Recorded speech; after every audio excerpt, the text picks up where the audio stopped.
ஆனா, இந்த குரு பயிற்சி என்ன செய்யுதுன்னா, ஒவ்வொரு மனிதனுடைய வாழ்வியல் மாற்றத்தை தலைகீழா மாத்தப் போகுது.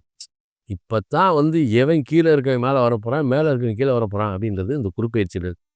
பட் அமெரிக்காவுடைய பொருளாதாரத்தில மிகப்பெரிய அடி விழுகும்ன்றது இந்த குரு பயிற்சியில தெரிஞ்சுக்கும். அமெரிக்காவுடைய அமெரிக்கா பொருளாதாரம் வீழ்ச்சினா, அப்ப தங்கம், டாலர் குறையும். வீக்கம் எல்லாம் குறையும். மாறும். எல்லாம் மாறும். இப்ப அமெரிக்காவுடைய பொருளாதாரம் அடி ஆயிடுச்சுன்னா டோட்டல் காலி தானே. அமெரிக்கா பல நாடுகளுடைய கட்டுப்பாட்டுக்குள்ளேயே நிப்பாட்டிருவாங்க.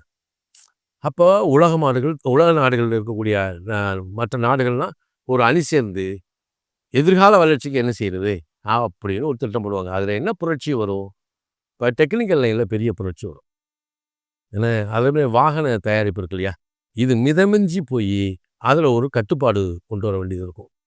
ஏன்னா, அதேமாரி கட்டுமான பொருட்களுடைய விலை கொஞ்சம் கூடுறதுக்கு வாய்ப்பு நெறைய இருக்கு. ஏன்னா, அப்ப அ இரும்பு இது உலோகம் இருக்கு இல்லையா? அது மிதமிஞ்சிய நிலையில உற்பத்தி திறன் கூடும்.